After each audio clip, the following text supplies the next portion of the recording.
रायपुर जिला तिल्दा नेवरा क्षेत्र से हत्या की एक बड़ी खबर सामने आ रही है। आपको बता दें कि रायपुर जिला तिल्दा ब्लॉक ग्राम कुंद्रू निवासी एक ठेकेदार को बदमाशों ने घर में घुसकर हत्या कर दिया है। बताया जा रहा है कि यह घटना बीती रात करीबन 10 बजे की है। मृतक जितेंद्र पाल उम्र लगभग 44 वर्ष जो रायपुर जिला तिल्दा ब्लॉक के ग्राम कुंद्रू में निवासरत था। वहीं समीप के ग्राम टंडवा में संचालित बजरंग इस्पात में बतौर ठेकेदार कार्यरत था।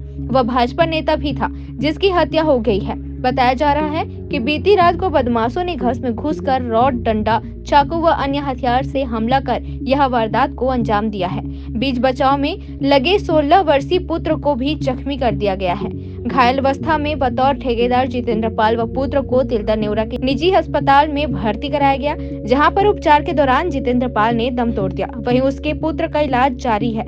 हत्या के इस मामले पर तिल्दा नेवरा पुलिस विवेचना में जुटी हुई है। वहीं इस घटना को आपसी रंजिश के चलते बताई जा रही है। तिल्दा नेवरा से अजय नेताम की रिपोर्ट।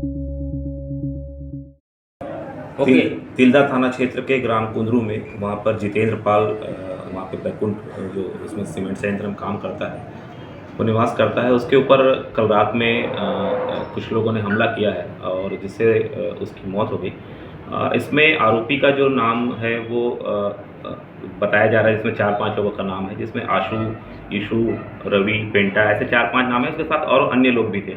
इन लोगों ने जितेंद्र पाल के ऊपर चाकू से हमला किया जिससे उसकी मौत हो गई। उसके बेटे आयुष के ऊपर भी चाकू से हमला किया गया, लेकिन अभी वो हॉस्पिटलाइज्ड है और अभी स्थिति उसकी खतरे से बाहर है। पुलिस लगातार जैसी सूचना मिली हम लोगों ने क्योंकि ये आशु जो है वो मुख्यतः कहा जाता है कि ये बालाघाट मतलब जबलपुर या बालाघाट कहीं पे रहने वाला है, वहाँ से आता है और घटना करता है। ये इसका पुराना भी रिकॉर्ड रहा है, ये अपराध में संलिप्त रहा है। तो और जो मृतक है इसके भी हमारे थाने में पहले ये गुंडा सूची में था, बाद में इसको माफी बदमाश में लाया गया था।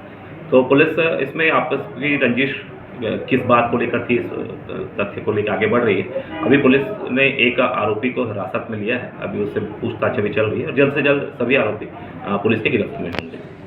सर लगभग 2-4 लोगों ने हमला किया है। अभी ये पूछताछ से पता चलेगा, जैसे ग्रामीणों से भी पूछताछ अभी हम कर रहे हैं। तो अभी 4 तो नामजद हैं, इसमें इसके अतिरिक्त और अन्य लोग भी हो सकते हैं। तो जिनका भी नाम होगा, जो भी इस अपराध में संलग्न रहेंगे, सबकी गिरफ्तारी की जाएगी। सर कुछ ऐसा सुनने में आया कि सीसी फुटेज भी आप लोगों को कुछ मिला है? अभी जो भी विवेचना के जो भी पक्ष हो सकते हैं जिसमें हमको आरोपी को पकड़ने में मदद मिलेगी, वो सभी विवेचना के पक्ष हमारे लिए खुले हुए हैं। हम उस पर कार्य कर रहे हैं।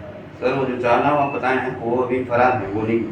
अभी हम लोगों ने एक आरोपी को गिरफ्तार के मतलब हिरासत में लिया है, उससे पूछताछ चल रही है। बाकी आरोपी भी जल्द से जल्द पकड़े जाएंगे।